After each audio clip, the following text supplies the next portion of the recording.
On procéderait maintenant à la lecture et à la discussion des histoires de cas. Je vais commencer avec la première histoire. Alors, plusieurs facteurs à prendre en considération. Les voici. Premier patient, M. Victor, que vous voyez aujourd'hui à votre bureau. Victor est un homme de 52 ans, diabétique de type 2, qui possède une assurance privée généreuse. Son IMC est à 31. Il y a 6 semaines, il a reçu 4 stents médicamentés au niveau des artères coronaires. Une échographie cardiaque concomitante vous rapporte une FEVG à 49%. Pour compliquer le tout, il a aussi subi, il y a 2 ans, l'amputation de 2 orteils sur le pied gauche, une surinfection de plaie ischémique. La maladie vasculaire étant trop distale, il n'a pas pu bénéficier de revascularisation. Il est cependant, depuis son amputation, complètement asymptomatique et n'a pas de plaie activement. Lors de sa dernière visite chez l'opticien, celui-ci rapporte avoir détecté des signes qui suggèrent une rétinopathie diabétique. Il n'a pas de signe de néphropathie. Il est à dose maximale tolérée de metformin et de glyclazide et son hémoglobine glyquée demeure élevée à 7,3%. Alors, dans ce cas, quel ajustement de traitement préféreriez-vous et quels éléments pourraient militer envers chaque choix? Alors, si quelqu'un de vous deux voulait commencer. Je crois qu'une façon d'approcher ça, ça serait vraiment, on retourne à nos lignes directrices. OK? On est chanceux qu'il y a des experts qui se sont penchés. Et dans nos lignes directrices, là, vous les avez vues à quelques reprises. Ce patient, il rentre dans votre bureau, il appartient maintenant à l'algorithme de gauche et de droite, mais surtout de gauche parce que son changement clinique a changé. Alors, si je lis l'énoncé ici, son changement clinique a changé parce que maintenant, il a eu des stents médicamentés, donc il est en prévention cardiovasculaire secondaire. Donc, si on regarde les lignes directrices, on aimerait l'avoir sur des médicaments cardioprotecteurs. Donc, ici, ça serait soit un ISGLT2 cardioprotecteur, soit un GLP1 cardioprotecteur. Donc, ça serait vraiment la première chose.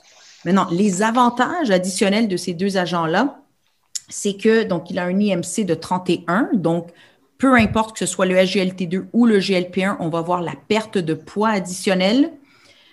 Sinon, on a un A1C qui est presque dans la cible voulue. On va viser, disons, au moins en bas de 7%. Donc, que ce soit le SGLT2 ou le GLP1, on va y arriver. OK. Et on va parler de certains bémols, OK, parce que vous avez inséré beaucoup de bémols là-dessus. Il y a l'histoire de l'amputation et de la rétinopathie. Donc, je vais peut-être laisser Peter répondre à ça. Mais pour continuer le côté avantageux des molécules, alors on viendrait avec l'une des deux molécules où on a une perte de poids, une perte d'A1C adéquat et une protection cardiovasculaire établie chez ce patient-là. Maintenant, comment est-ce qu'on choisit l'un ou l'autre? J'imagine que c'est l'une des questions très importantes de cette conférence ce soir. Honnêtement, je vous dirais, c'est une discussion avec un patient. Pour moi, puis je suis sûre que Dr. Simakopoulos est d'accord, c'est que c'est pas important lequel vous choisissez aujourd'hui. Il a une excellente assurance privée, vous avez accès à tout, mais je vous dirais que de toute façon, on va aller plus loin. Il prend du glyclazide et moi, soit dans cette visite, mais souvent je vais le faire en 2 étapes. Moi, j'aimerais bien l'avoir dans ce qu'on a appelé le trio. Moi, j'appelle ça le Cadillac 2021. On va sans doute en 2 étapes. La première étape, on fait soit l'initiation du ISGLT2 et en deuxième étape, on met le GLP1 et on se débarrasse du glyclazide. Alors, pour moi, ce patient-là, dans les prochains mois, je le vois sur un combo qui serait metformine, inhibiteur SGLT2 et GLP1. Maintenant, ceci dit, je crois que c'est important de noter qu'il y a certaines comorbidités du patient qui sont importantes à noter. Donc, peut-être que je vais laisser la parole à Dr. Asimakopoulos pour parler de la rétinopathie et des amputations. Super. Alors, je suis bien d'accord que ça, c'est un patient que, selon les lignes directrices, le choix est déjà fait. Alors, il devrait être sur un GLP1 ou un SGLT2 comme patient cardiovasculaire. Alors, je pense que le trio qu'on vient juste de parler, metformine, SGLT2 et GLP1, c'est ce qu'il devrait être là-dessus dans l'avenir et d'enlever complètement le glycoside. Dans l'histoire du cas, il y a quelques inquiétudes. Et ça, c'est la question des amputations.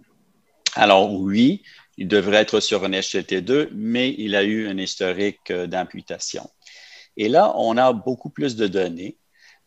Et on sait que, par exemple, il y avait l'inquiétude avec canagliflozin après l'étude Canvas où il y avait une augmentation d'amputation. Mais on a vu dans l'étude Credence, qui était l'étude rénale avec canagliflozin, où les patients étaient beaucoup plus malades, que l'augmentation d'amputation n'était pas le cas. Et même 5% des patients dans l'étude avaient un historique d'amputation. Et les autres molécules n'ont pas démontré une augmentation d'amputation.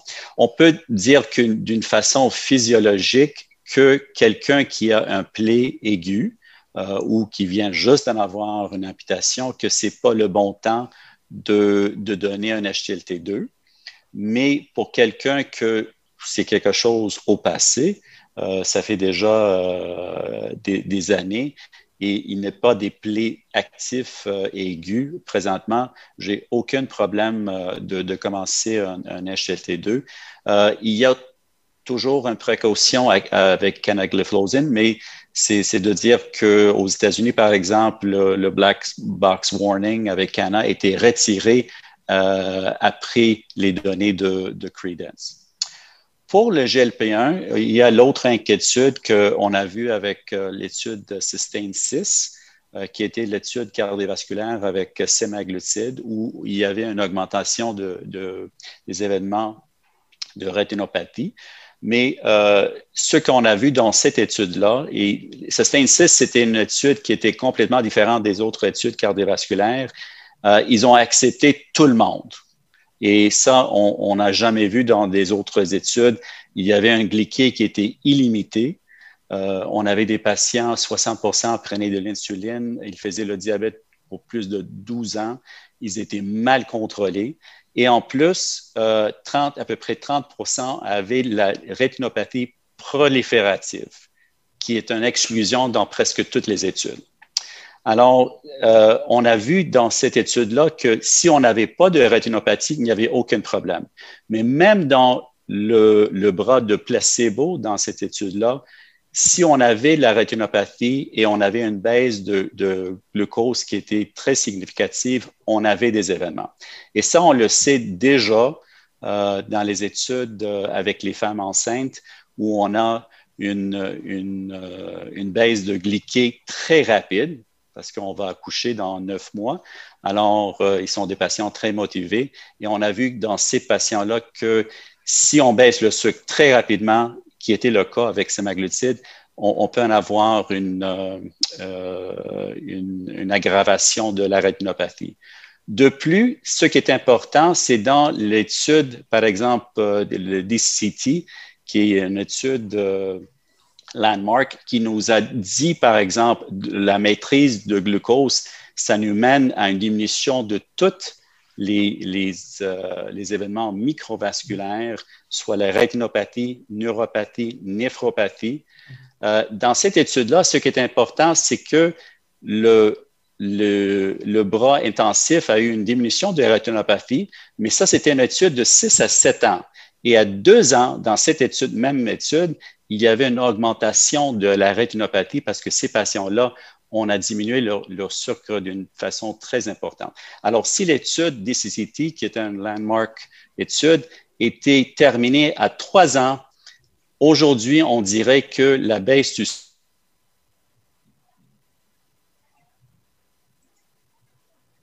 qui n'est pas le cas. Alors, je dirais que l'effet qu'on a vu dans SUSTAIN-6, c'était plutôt un effet de la rapidité du sucre.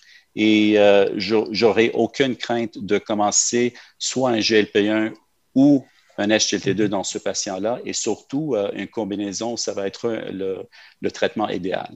Parfait. Donc, on va passer au deuxième cas. Il nous reste peu de temps, ça fait que je vais y aller rapidement, puis ensuite, je vais vous laisser répondre pour que vous ayez le maximum de temps. Alors, deuxième histoire de cas, c'est l'histoire de Gisèle, une femme qui a 69 ans, une patiente RAMQ, un IMC à 33, qui n'avait pas vu de médecin de famille récemment, donc on l'a retrouvée avec une hémoglobine glyquée à 8,5 avec décompensation métabolique, perte de poids, polyurie, polydipsie, polyphagie, une protéinurie de 24 heures à 200 mg par jour, sans insuffisance rénale par contre. On lui a récemment aussi diagnostiqué une stéatohépatite non alcoolique sans cirrhose. Elle n'a pas de rétinopathie. Dans le passé, elle a aussi eu des fractures multiples ostéoporotiques avec un score T à -3. On a tenté des sulfonylurées, elle a pris 40 livres, on les a arrêtés. Elle est à dose maximale de metformin. Qu'est-ce qu'on fait? Si on pouvait avoir vos opinions rapidement, ça serait très intéressant, je pense. OK. Donc, parfait. Donc, je crois que l'approche, elle est quand même similaire à l'autre cas. Puis, mais ici, il y a quelques données intéressantes dans ce cas-ci. Donc, la première, c'est que, à nouveau, pour moi, ici, ce qui est intéressant, c'est soit, encore là, ça peut être un GLP-1, ça peut être un SGLT2, et on peut discuter des avantages et désavantages de chacun.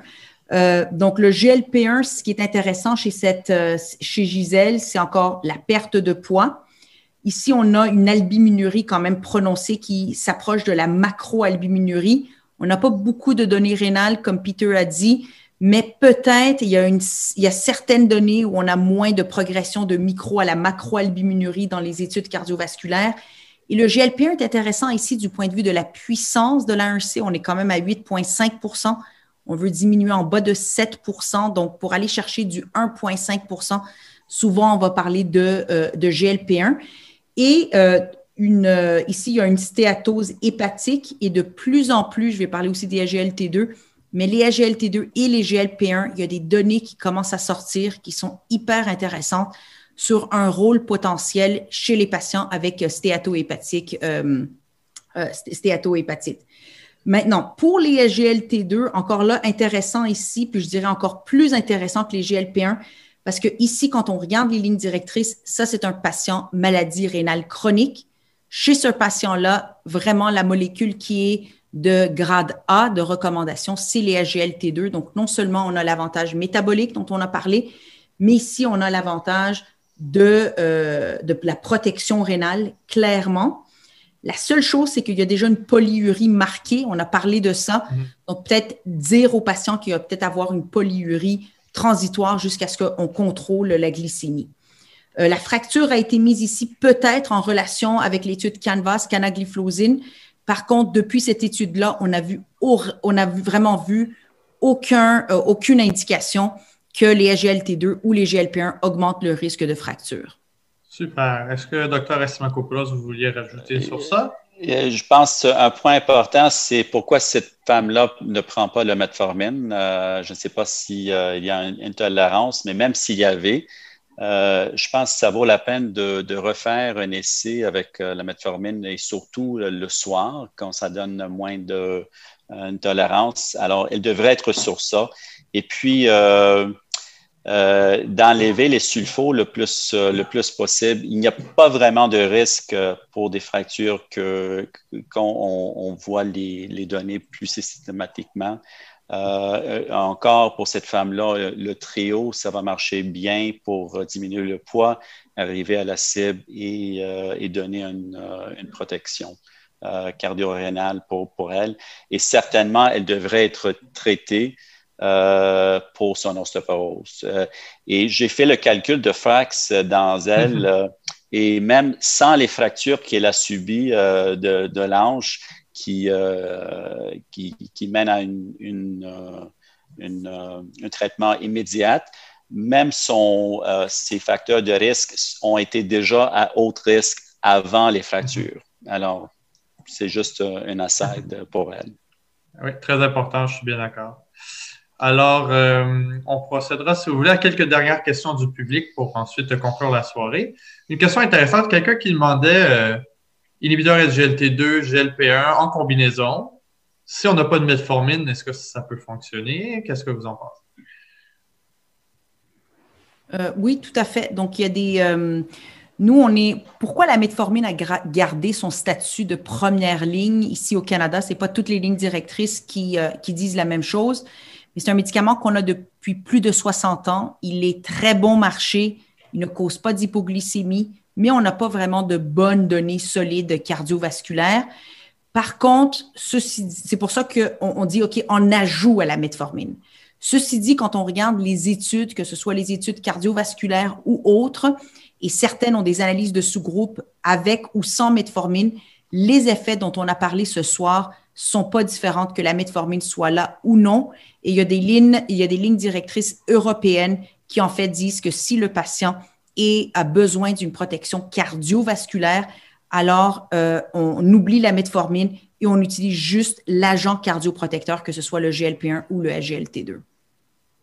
Et en plus, il y a des études en cours avec semaglutide dans les patients obèses. Ça va être une étude cardiovasculaire qui ne sont pas diabétiques. Alors, de même façon qu'on a vu avec DAPA-HF, DAPA-CKD et AMPER, où il y avait un effet sur les patients non diabétiques, si on démontre de la même façon, je pense que les lignes directrices vont changer dans l'avenir pour que que ça ne serait pas absolument nécessaire de commencer metformine. Pour le moment, ça coûte presque rien.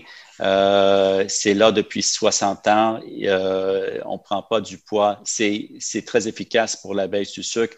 Alors, pour le moment, ça fait partie de notre trio qu'on a parlé de plusieurs fois pendant la soirée. On avait une autre question pour le premier patient.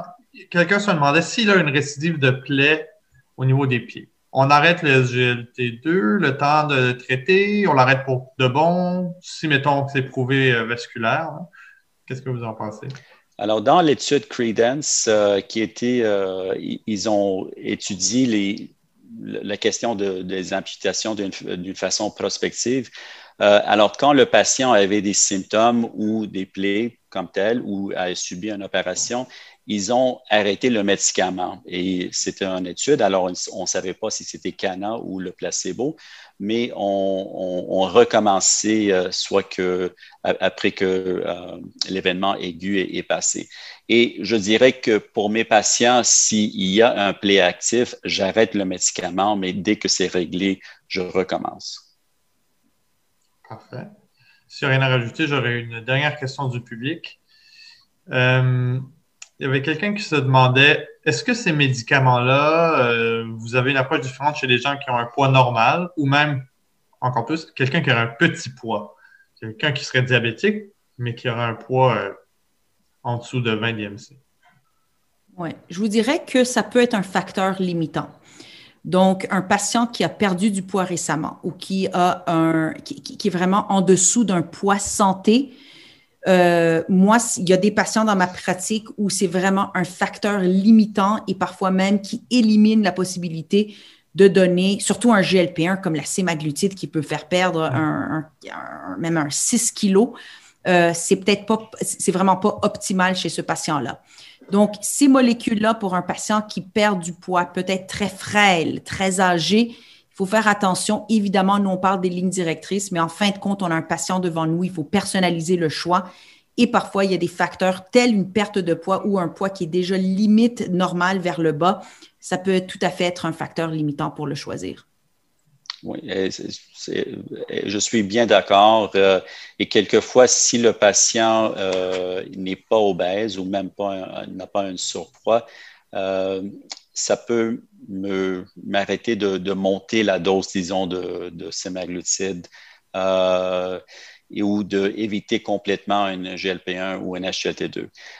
Mais c'est important de noter qu'on avait la tendance avec les autres GLP-1 d'en avoir un patient qui est absolument obèse avant de les traiter.